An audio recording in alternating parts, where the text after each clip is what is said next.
Bismillahirrahmanirrahim. Assalamualaikum warahmatullahi wabarakatuh. Alhamdulillahi wa kafa, wassalatu wassalamu ala rasulihil mustafa wa ala alihi wa sahbihi wa man iktafa, amma ba'd. Alhamdulillah, para pemirsa Aizah TV dimanapun Anda berada, kembali lagi di program acara konsultasi kesehatan. Tentunya kita panjatkan puja dan puji syukur kita kehadirat Allah Subhanahu wa Ta'ala, yang karena karunia dan nikmatnya alhamdulillah kami bisa kembali lagi hadir pada program pada kesempatan kali ini. Tak lupa salawat serta salam kita haturkan kepada junjungan Nabi besar kita, suri tauladan kita, serta uswah hasanah kita, Nabi Muhammad sallallahu alaihi wasallam. Dan semoga salawat yang senantiasa kita ucapkan ini sampai pula ke kerabat beliau, ke sahabat beliau, dan juga kepada orang-orang yang mengikuti beliau dengan baik hingga akhir zaman. Amin ya rabbal alamin. Para pemirsa Aizah TV yang semoga dirahmati Allah Subhanahu wa Ta'ala, pada kesempatan kali ini kita kedatangan narasumber, yaitu Dr. Muhammad Rifki SASPOG. Kita akan sapa beliau terlebih dahulu. Assalamualaikum dokter. Waalaikumsalam warahmatullahi. Gimana kabarnya dokter? Sehat, alhamdulillah. Alhamdulillah, insyaallah. Semoga dokter dan juga keluarga senantiasa dijaga kesehatannya oleh Allah Subhanahu wa Ta'ala, dimudahkan urusannya dalam kebaikan, dalam ketaatan. Amin ya rabbal alamin. Nah, para pemirsa Aizah TV, pada kesempatan kali ini kita akan membahas tentang partus ya dok. Partus normal dan lawannya, partus perabdominam. Abdominam ya. Nah, mungkin ini istilah-istilah yang asing bagi para pemirsa Aizah TV. Nah, kita akan ulas lebih dalam lagi tentang apa itu partus normal, apa itu partus abdominal. Nah, definisi dari partus sendiri itu apa? Mungkin orang awam ya, mungkin apa ini istilah-istilah yang cukup unik gitu. Silahkan dokter untuk penjelasan tentang definisi dari partus terlebih dahulu. Ya, baik, terima kasih kesempatannya. Assalamualaikum warahmatullahi wabarakatuh. Jadi di sini temanya itu adalah partus pervaginam versus partus perabdominam, gitu ya. Jadi ini adalah merupakan pertanyaan yang paling sering ditanyakan oleh pasien. Pasien tuh biasanya nanya itu gini, dok, ini bisa lahiran normal nggak gitu? Iya, dok. Atau ini harus di SC, harus dioperasi begitu kan? Ya. Jadi mudah-mudahan dengan penjelasan yang di sini itu yang ditonton oleh para ibu-ibu, ya kan, ibu-ibu hamil ataupun ibu-ibu yang akan hamil, mudah-mudahan menambah wawasan dan pengetahuan mengenai melahirkan, gitu ya. Oke, kita mulai ya. Silakan. Jadi partus pervaginam, jadi definisinya itu adalah partus itu melahirkan, ya. Pervaginam itu melewati vagina. Ya, jadi bahasa lainnya itu adalah partus fisiologis. Nah, secara ilmu kedokteran, semua yang fisiologis itu dikatakan normal. Makanya partus pervaginam sama dengan partus fisiologis sama dengan partus normal, gitu. Sedangkan partus perabdominam itu melahirkan, melahirkan, perabdominam melewat perut. Gitu, lewat perut berarti jalannya adalah operasi seksio. Ya. Tapi apakah dikatakan partus perabdominam itu tidak normal? Enggak juga. Gitu. Semuanya ada indikasi, gitu ya. Jadi yang dikatakan partus fisiologis, partus normal itu apabila dari segi semua pemeriksaan dinyatakan bahwa ini bisa untuk melahirkan secara pervaginam. Ya, tentu ada beberapa syarat dan indikasi sesuai dengan hasil pemeriksaan. Salah satunya yang pertama adalah letak plasentanya. Ya, biasanya kan kita selalu memeriksa itu, ini plasentanya apakah menutupi jalan lahir atau tidak, begitu. Nah, terus yang kedua, kita juga perlu juga mengetahui dari luas atau sempitnya panggul. Nah, cuman itu sangat susah untuk kita ketahui. Kenapa? Karena pemeriksaannya itu sangat rumit dan juga akurasinya juga akurasinya tidak begitu akurat. Gitu. Jadi semua yang bayi yang dilahirkan secara partus normal itu adalah kita coba dulu. Asalkan tidak ada yang membuat indikasinya terhalang seperti itu, ya kan? Nah, sedangkan apabila nanti jika ada kondisi-kondisi tertentu, semisal sudah mau cukup bulan, ya kan, sudah mau cukup bulan atau sudah cukup bulan, pecah ketuban, seperti itu kan, pecah ketuban. Tentu kita akan lakukan pemeriksaan melewati USG, ya kan, melewati USG. Kita akan periksa berapa nih sisa air ketubannya, Dok. apakah masih cukup ataukah sudah berkurang, seperti itu. Nah, setelah kita periksa apakah masih cukup, nggak ada salahnya untuk kita lakukan melahirkan nanti secara normal gitu. Ya, apabila nanti saat pemeriksaan dari USG itu dinyatakan, kita kan periksa AFI namanya. AFI, Amnion Fluid Index. Apabila itu adalah sisa cairan ketuban yang masih ada di dalam. Ya, pada saat kondisi pecah ketuban, kita periksa dulu AFI-nya, gitu, dari USG. Oh, AFI-nya masih cukup, seperti itu kan. Normalnya itu adalah dari hitungannya 5 sampai 20 cm dari pemeriksaan USG. Nah, apabila AFI-nya tuh berada di 5 atau di 6 seperti itu, ya kan, itu nggak apa-apa. Itu masih bisa kita pantau untuk melahirkan secara normal. Iya, seperti itu. Tapi kalau misalnya masih kurang AFI-nya dan menyebabkan kondisi jantung janinnya berbahaya, di atas 160 seperti itu, mau nggak mau saat itu kita lahirkan secara seksio. Seperti itu. Baik, Dok. Jadi secara umum tadi kita kembali ke bahasan partus, mungkin boleh ya, kita lebih mengenalnya dengan, mungkin orang awam lebih mengenalnya dengan melahirkan. Oke. Mungkin partus agak sedikit ini ya, mencerna dulu ya, pasiennya partus gitu kan, ya dah melahirkan, boleh. Jadi melahirkan secara, mungkin dari judulnya, Dok, melahirkan secara normal versus melahirkan melalui seksio atau sesar seperti itu, Dok. Baik, Dok, terima kasih atas penjelasannya terlebih dahulu tadi. Izin menambahkan dulu, Dok, tentang jadwal dokter yang di RS Arafah. Nah, beliau ini dokter spesialis kandungan, Dr. Muhammad Rifki SA SPOG ya. SPOG ini spesialis obstetri dan ginekologi. Oh iya, Dok. Obstetri dan gineologi. Susah sekali. Ginekologi. Iya, jadi obstetri itu untuk ibu hamil. Ginekologi itu penyakit kandungan. Iya, seperti itu. Iya, Dok. Baik, beliau punya jadwal di Rumah Sakit Islam Arafah setiap hari Senin, Selasa, Kamis jam 15 sampai jam 17 waktu Indonesia bagian Barat. Untuk di hari Sabtu ada juga di pukul 13 sampai jam 15 waktu Indonesia bagian Barat. Nah, itu jadwal praktek Dokter Rifki ya, Dok? Panggilan Dr. Rifki, biasa. Rifki atau Dokter Eki biasanya dipanggil. Dokter Eki ya. Tiap orang punya nama panggilan.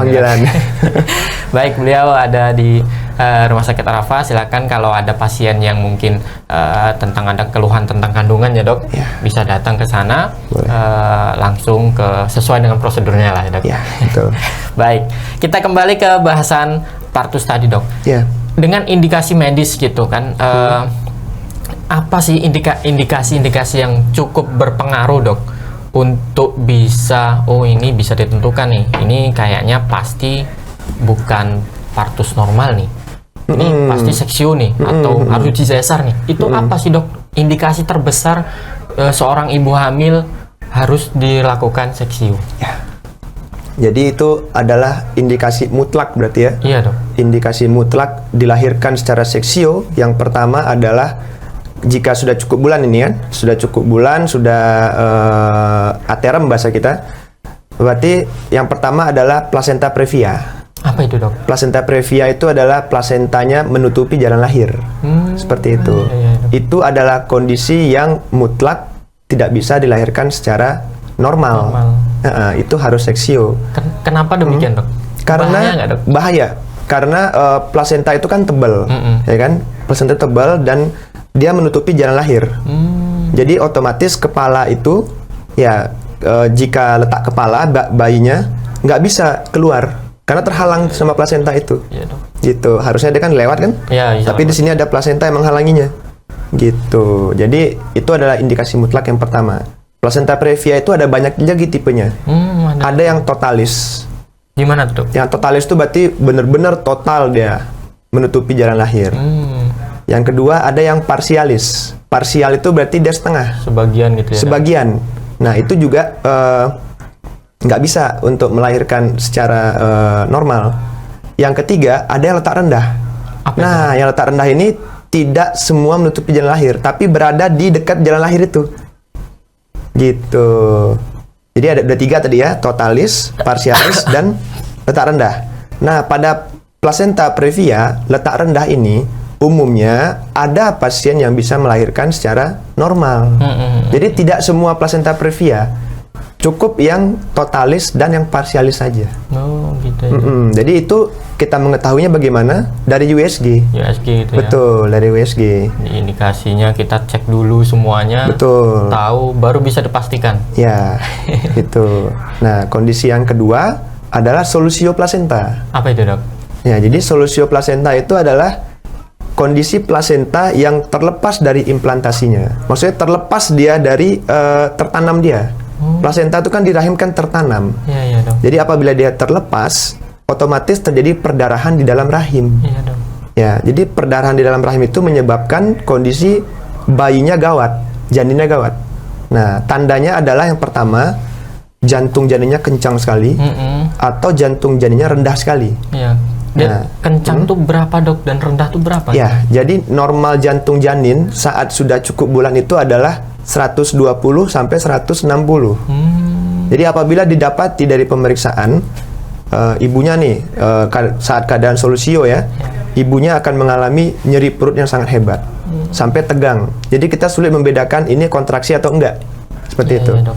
Nah, lalu tapi kalau kontraksi kan dia mules, tegang, turun sedikit, tegang lagi gitu. Kalau solusio ini tegangnya terus-menerus. Iya, Dok. Ya, dan disertai dengan ibunya pucat karena terjadi perdarahan, gitu kan. Nah, habis itu kita lakukan pemeriksaan, dicek jantungnya, ternyata jantung janinnya 170 atau 180, itu udah cepat sekali. Tinggi ya itu? Tinggi, iya. Nah, itu adalah satu indikasi mutlak bahwa ini nggak bisa nih kalau kita tunggu lagi, gitu kan? Karena kalau untuk persalinan normal kan kita harus menunggu sampai terjadi pembukaan mulut rahimnya. Kalau kita menunggu, sedangkan jantung janin seperti itu, jantung janin akan berkompensasi. Kompensasi nanti dia masih cepat, ya kan? Kompensasi udah nggak sanggup lagi nih. Nanti ya nauzam zalik ya bisa hilang bayinya. Seperti itu. Makanya itu harus kita lahirkan saat kondisi solusio itu secara seksio, operasi. Operasi gitu ya. Seperti itu. Baik. Kemudian kondisi lain yaitu preeklamsi. Preeklamsi itu adalah kondisi hipertensi.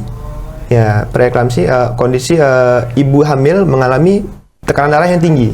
Iya, Dok. Gitu, melebihi 140. Tensinya misalnya 150, 160 seperti itu.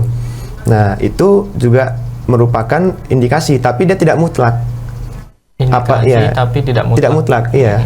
Apabila sudah terjadi pembukaan, ya kan, maksudnya proses melahirkan, sedangkan pada saat itu ibu hamilnya dalam kondisi dari pemeriksaan dalam gitu kan, pemeriksaan vaginal tuse kita periksa seperti itu. Iya, Dok. Pembukaannya 6 misalnya. Ya. Berarti kita tinggal nunggu 4 lagi kan? 4 lagi ya. Untuk sampai kondisi lengkap. Sedangkan tensi ibunya tinggi. Oh, iya, Dok. Gitu kan, misalnya 180 seperti itu. Nah, pada saat kondisi itu kita bisa kok melahirkan secara normal. Ya, apabila tadi yang pertama tidak ada plasenta previa. Ya kan? Nah, nanti pada saat melahirkan kita bisa bantu dengan vakum. Apa itu, Dok? Maksudnya kita bantu gimana? vakum. Oh, Iya, karena ibunya saat kondisi hipertensi preeklamsi seperti itu tidak boleh mengedan terlalu kuat. Iya, Dok. Karena kondisi itu bisa menyebabkan ibunya menjadi eklamsi. Eklamsi itu berarti kejang. Oh, bisa gitu ya, Dok? Iya, seperti itu. Tapi apabila ibu hamil sudah cukup bulan preeklamsi dan belum ada pembukaan sama sekali, ya mau kita tunggu mau sampai kapan? Sedangkan tensinya udah tinggi banget. Tinggi banget. Nah, gitu. Jadi mau nggak mau ya kita harus lahirkan secara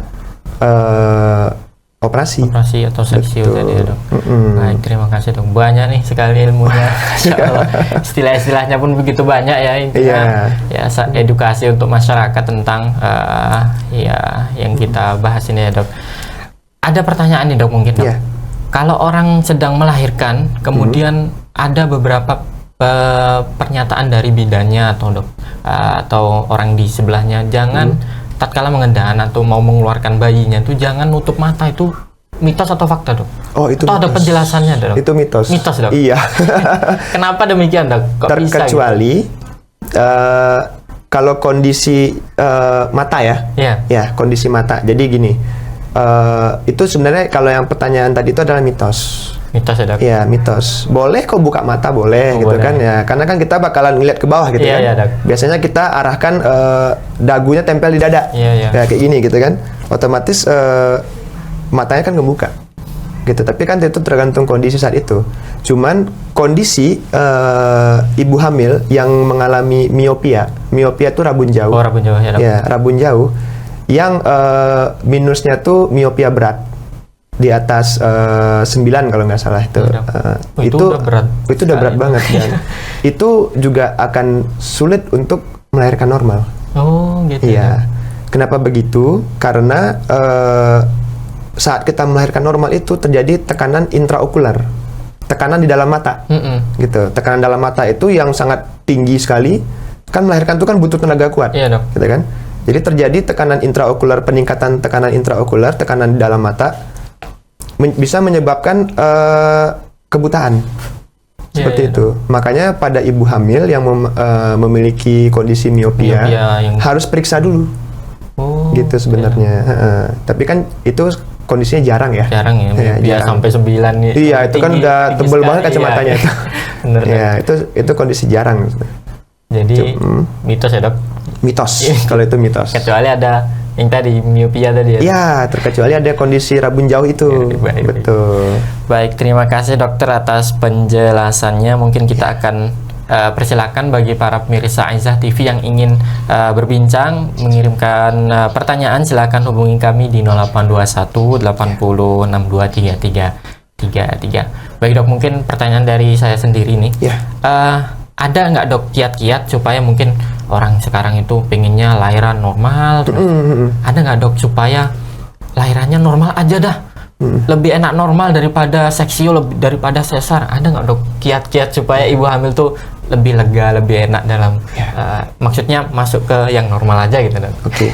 Jadi gini, sebaik-baiknya melahirkan adalah melahirkan normal. Iya dok.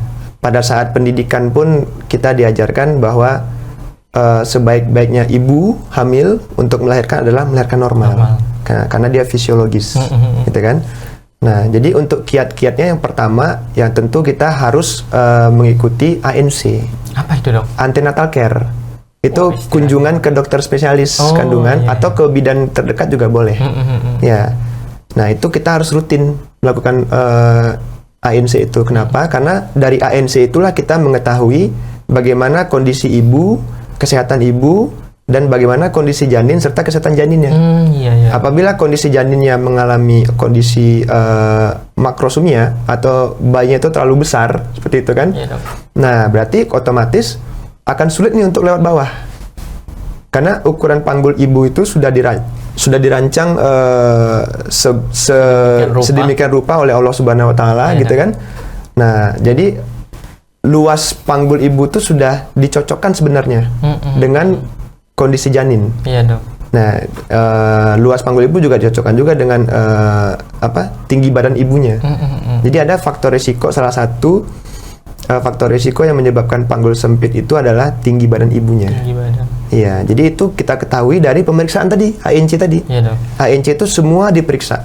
Tinggi badan ibunya, berat badan ibunya, tensi ibunya, HB ibunya, apakah HB ibunya rendah gitu kan, anemia seperti itu.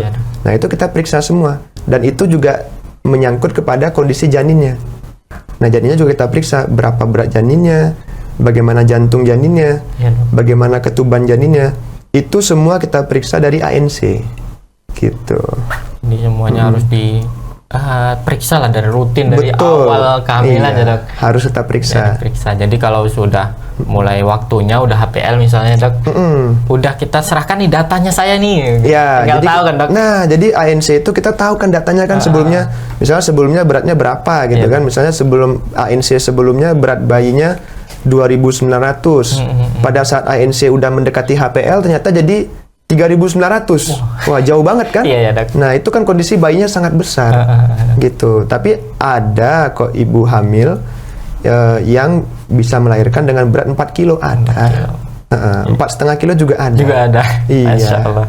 Ya. Gitu. Dan itu memang udah ya Allah yang ngatur ya dok. Iya, itu Walaupun semua sebesar sudah- apapun tapi tetap bisa. gitu. Iya, buktinya kondisi dulu zaman dulu waktu pemeriksaan USG belum ada, ya kan?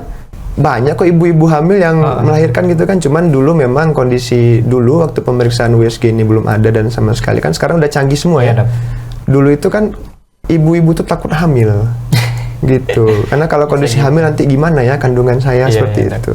Kalau sekarang semua sudah serba canggih, sudah ada pemeriksaan banyak. Alhamdulillah. Jadi tidak ada salahnya ibu hamil melakukan pemeriksaan ANC. Iya benar dok. Seperti itu. Jadi ibu hamil diimbau untuk segera periksa kalau udah hamil, datang aja ke fasilitas kesehatan biasanya. Betul. Ada di bidan, ke dokter, bisa ke rumah sakit. Nah disitulah nanti untuk kedepannya ibu dan janinnya bisa selamat sampai di akhir ya dok. Amin. Sampai melahirkan. Baik dokter, kita akan beralih ke pertanyaan yang sudah masuk dokter. Oke. Dokter, istri saya kalau hamil seringkali pendarahan. Sekarang punya anak 3 yang hidup. Kalau keguguran lebih kurang 6 kali dok.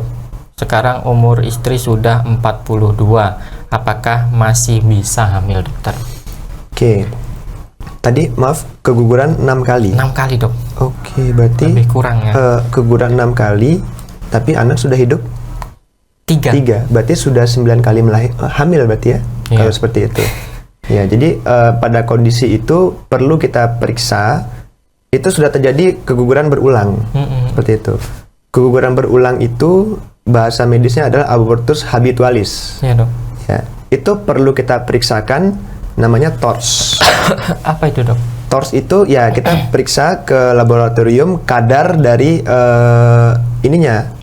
infeksi TORS-nya. TORS itu ada 4. T-to itu toxo, R-nya tuh rubella, C-nya tuh CMV, dan H-nya tuh herpes. Oh itu. Ya, jadi itu semua harus kita periksakan. Apabila karena itu paling sering menyebabkan kondisi keguguran berulang. Seperti itu. Nah, apabila pada saat pemeriksaannya itu terdapat peningkatan kadar infeksi salah satu aja, gitu kan? Itu harus kita obatin. Pengobatannya tuh jangka lama. Jangka lama. Nah, untuk di usia sekian, usia 42 tahun, Ya, dok. apabila melakukan pemeriksaan TORS tadi dan ternyata ada yang kena, pemeriksaannya butuh waktu lama. Nah, untuk itu dengan usia segitu tidak disarankan untuk hamil lagi. Oh, tidak disarankan. Gitu. Karena untuk hamil, batas usia hamil itu sebenarnya sebaiknya adalah 35 sampai 40 tahun. Nanti di atas itu nanti hamilnya termasuk hamil resiko tinggi. Iya dok. Hamil resiko tinggi itu banyak sekali yang bisa terjadi pada ibu hamilnya. Salah satunya adalah kondisi hipertensi tadi. Gitu. Jadi ada solusinya ya tadi ya dok. Kita periksa dulu aja. Periksa dulu aja. TORS-nya. Nanti apabila terjadi ada yang tidak normal seperti itu, kita obatin. Baik. Begitu. Terima kasih dokter atas jawabannya. Itu mungkin bisa menjawab pertanyaan dari pemirsa ya. Tetap harus periksa ke fasilitas kesehatan terdekat ya dok. Betul. Bisa datang ke rumah sakit, nanti jelasin keluhannya seperti itu. Akan diperiksa ya dokter. Ya. Alhamdulillah teknologi udah mulai canggih. Iya, sekarang sudah banyak pemeriksanya. Kalau dulu kan masih mengawang-awang dulu kan ya. Ini kemungkinan ini. Iya, masih segala kemungkinan. Kalau ini kan kita berusaha untuk menentukan ini apa gitu kan. Ya, baik dokter. Terima kasih atas jawabannya. Baik, kami masih ingatkan bagi pemirsa Aisyah TV yang ingin mengirimkan kritik. Mohon maaf, pertanyaan silakan hubungi kami di 0821 80 623 333. Baik dokter, mungkin ini pertanyaan yang cukup, mohon maaf nih dokter. Benar nggak dok pernyataan jangan ke rumah sakit karena nanti bakalan operasi sesar. Oh iya. Nggak usah ke rumah Iya, sakit iya, iya. A, B, C. Nanti di sesar sana dokternya mudah banget sesar. Iya, Apakah oke. pernyataan ini benar, dokter? Ya, Silakan, dokter. jadi itu adalah stigma. Stigma ya, dokter? Ya, stigma bahwa rumah sakit itu harus operasi seperti itu. Iya, dok. Tidak semua sebenarnya. Iya. Tidak semua. Jadi itulah tadi gunanya. Datang ke rumah sakit pasti ada indikasi, Ada indikasi. ya kan? Indikasi yang pertama, yang paling sering kunjungannya adalah pecah ketuban. Oh iya, dok. Nah, pecah ketuban. Jadi pecah ketuban, ya balik lagi tadi ke penjelasan saya yang pertama. Iya, dok. Pada kondisi pecah ketuban, tentu pada saat tiba di rumah sakit, kita periksa lagi nih kondisi ketubannya. Gitu. Apakah masih cukup, atau sudah kurang, atau sudah kering. Iya, dok. Seperti itu. Nah, yang kedua yang kita periksa adalah pembukaannya. Iya. Ya, maksudnya mulut rahimnya, Iya, dok. tempat bayi itu keluar. Apabila pembukaannya masih jauh, pembukaan lengkap itu kan 10. 10 ya, dok. Ya. Apabila pembukaannya masih 2, masih 3, sedangkan dari pemeriksaan USG untuk memeriksa kondisi ketubannya sudah kurang atau sudah kering, ya kan? Kalau kita mau menunggu masih lama. Iya, dok. Sedangkan janin itu di dalam bisa stres. Bisa stres ya? Bisa, istilahnya. namanya fetal distress. Nah, Ya, itu gimana, berarti dok? sudah stres bayinya. Tandanya adalah jantungnya kencang. Kencang. Gitu. Nah, untuk keadaan seperti itu, ya kita akan lahirkan secara operasi. Iya, iya, dok. Tapi apabila dari pemeriksaan nih, pasiennya datang ke rumah sakit, dirujuk kan misalnya kan, dirujuk di kondisinya ketubannya sudah pecah gitu Baik. kan. Dari pemeriksaan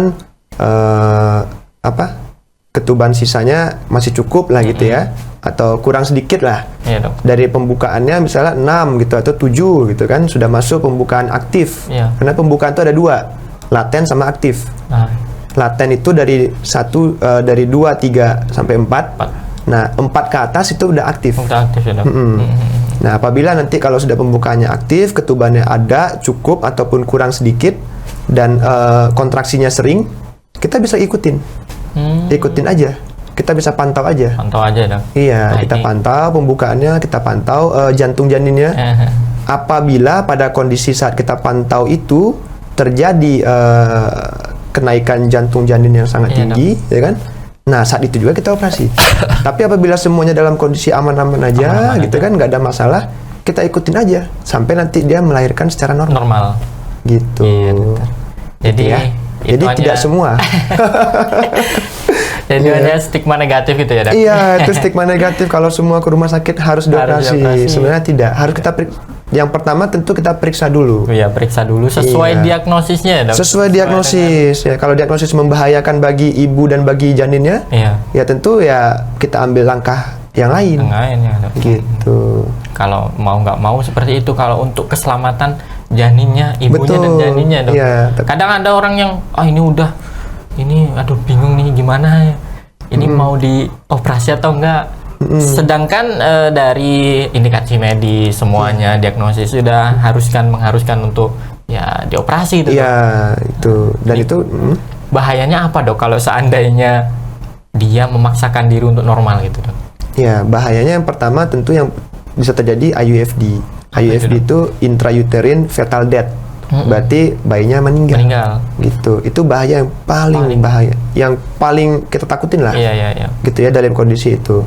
Tapi tentu ya itu tadi kita harus periksa lagi semuanya. Gitu kan? Kalau kondisinya memungkinkan dan tidak ada komplikasi yang bisa terjadi, contohnya mengarah-ngarah ke IUFD tadi itu, Iya, dok. meninggal bayi dalam rahim itu, ya kita ikutin saja. Iya, dok. Mm-mm. Baik. Gitu. Baik, dokter, terima kasih atas jawabannya. Jadi ibu-ibu jangan khawatir untuk ke rumah Iya. sakit misalnya mau check up untuk periksa bayinya, kemudian masuk di hari HPL, jangan takut karena pasti diperiksa sesuai prosedur ya, dok. Betul. Ada indikasi medis atau tidak, nanti akan disilahkan atau diurus oleh dokternya atau bidannya seperti itu. Baik, terima kasih dokter atas jawabannya. Kita beralih ke pertanyaan selanjutnya, dokter. Dok mau nanya, Ana hamil 6 week ini 6 6 minggu. pekan ya, 6 pekan. Iya, Umur betul. 32 tahun. Oke. Kehamilan ketiga. ini mudah sekali lelah. Kalau sudah lelah, badan langsung menggigil, kepala pusing, dokter. Oke. Apakah mudah lelah pada ibu hamil bisa diatasi dengan minum vitamin, dok? Kemudian adakah rekomendasi vitamin apa saja untuk trimester pertama, dokter? Syukran, jazakallah khairan. Oke. Berarti kondisi mudah lelah yang pertama itu bisa menyebabkan perdarahan tentu. Iya, dok. Ya, yang kita takutkan dari kondisi mudah lelah itu adalah terjadi keguguran. Apalagi hamilnya itu masih 6 minggu. 6 pekan ya, dok? Iya, 6 minggu. Nah, tentu yang pertama harus banyak istirahat, atau bahasa kita sering suruh bed rest. Bed rest. Ya, tapi ini susah ya, karena kadang-kadang kan ibu hamil ini lagi bekerja gitu kan, lagi bekerja. Nah, untuk multivitaminnya sebenarnya yang harus penting dikonsumsi adalah ada 4 dulu nih. Yang pertama, asam folat itu harus ya, dok. Asam folat. Asam folat. Yang kedua adalah kalsium. Ya, ini 2 obat yang selalu dikasih. Iya, betul. Kalsium itu bisa untuk ibu dan bisa untuk janin. Iya, dok. Kalau asam folat memang untuk janin saja. Gitu. Yang ketiga, vitamin D. Ya, vitamin D itu bisa untuk ibu dan bisa untuk janin. Gitu. Yang keempat, penambah darah. Kenapa penambah darah penting? Karena kita nggak tahu kadar HB ibu hamilnya berapa. Apakah ibunya HB-nya rendah? Kalau HB-nya rendah, cocoklah dengan kondisi ibunya bisa mengalami kelelahan. Iya, dok. Seperti itu. Kalau HB-nya cukup, ya mungkin kelelahannya tidak begitu ekstrim. Iya, seperti dok. itu. Paham. Jadi itulah suplementasi yang harus kita berikan kepada ibu hamil di trimester awal. Dan itu semester awal tuh biasanya banyak cobaan nih, Bu. Iya, banyak cobaan, ya mual, muntah, gitu kan. Kalau pagi-pagi yang dicari kamar mandi, gitu kan. Ya. Kemudian kadang ngeluh juga kalau periksa, ini yang dikasih obatnya ini terus. Oh, iya. Kadang nggak mau nih, aduh. Ini gimana, dok, penjelasannya, dok? Mungkin kita kasih tahu dulu, dok. Ada nggak, dok, bahayanya kalau kita nggak kekurangan kalsium, kekurangan asam folat, ada nggak, dok? Supaya ibu hamil ini paham harus minum itu, gitu. Iya. Jadi kalau kekurangan asam folat, gitu kan, yang bisa terjadi adalah kelainan kongenital. Apa itu? Kongenital itu adalah kelainan bawaan. Nah, kelainan bawaan pada bayi. Bayi, gitu ya? Iya, gitu. Salah satunya ya mungkin ya yang terjadi adalah bibir sumbing seperti itu kan, atau mungkin kelengkapan jarinya tidak sempurna, gitu kan. Ada organ yang kurang gitu ya. Iya, atau terjadi ususnya terburai, keluar dari perutnya, gitu. Itu bahasa kita namanya gastroskisis. Keluar dia ususnya. Nah, akibat dari penutupan yang tidak sempurna. Iya, dok. Gitu. Dan masih banyak lagi kelainan kongenital yang terjadi. Ya, jadi itulah makanya kita harus memberikan suplementasi asam folat. Dan dosisnya itu 1 hari harus 400 mikrogram.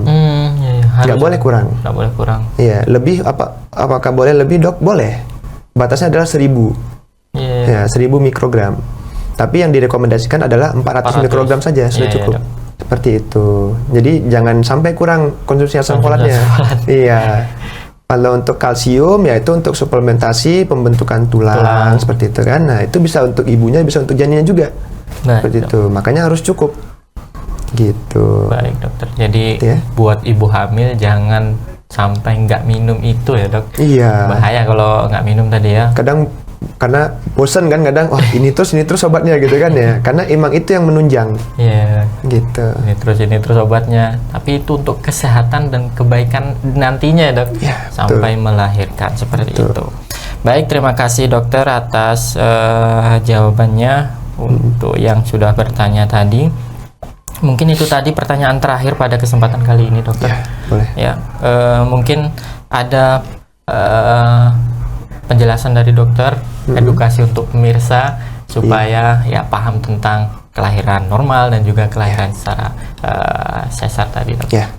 Baik, jadi untuk ibu hamil ya, ataupun untuk ibu yang akan hamil, yang pertama harus rutin untuk memeriksakan kandungan.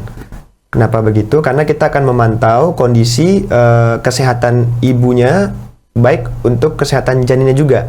Apakah terjadi masalah atau tidak? Dan dari pemeriksaan kandungan itu namanya kita ANC ya. Jadi dari pemeriksaan ANC itu kita juga mengetahui bagaimana kondisi plasentanya, bagaimana kondisi ketubannya, seperti itu.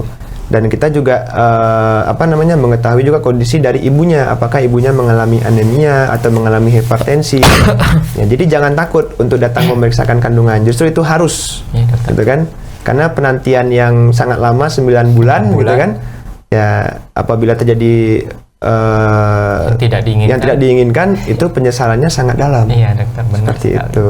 Berarti ya itulah pesan dari saya pada ibu-ibu hamil. Terima kasih dokter atas pesan dari dokternya untuk para pemirsa yang ada di rumah. Mungkin kita doakan semoga para ibu hamil yang mungkin sekarang hamil dilancarkan, dimudahkan urusannya sampai di hari kelahiran atau di HPL-nya nanti. Amin ya rabbal alamin. Amin. Terima kasih dokter atas begitu banyak pembahasan yang kita bahas ini. Jazakallah khairan. Semoga dokter dan juga keluarga senantiasa dimudahkan urusannya dalam kebaikan, dalam ketaatan. Amin ya rabbal alamin. Mungkin kita cukupkan pertemuan kita kali ini dengan doa kafaratul majlis. Subhanakallahumma bihamdik, asyhadu an la ilaha illa anta, astaghfiruka wa atubu ilaik. Kami mohon maaf bila ada kekurangan dan kesalahan, mohon dimaafkan dan juga dimaklumi. Wassalamualaikum warahmatullahi wabarakatuh.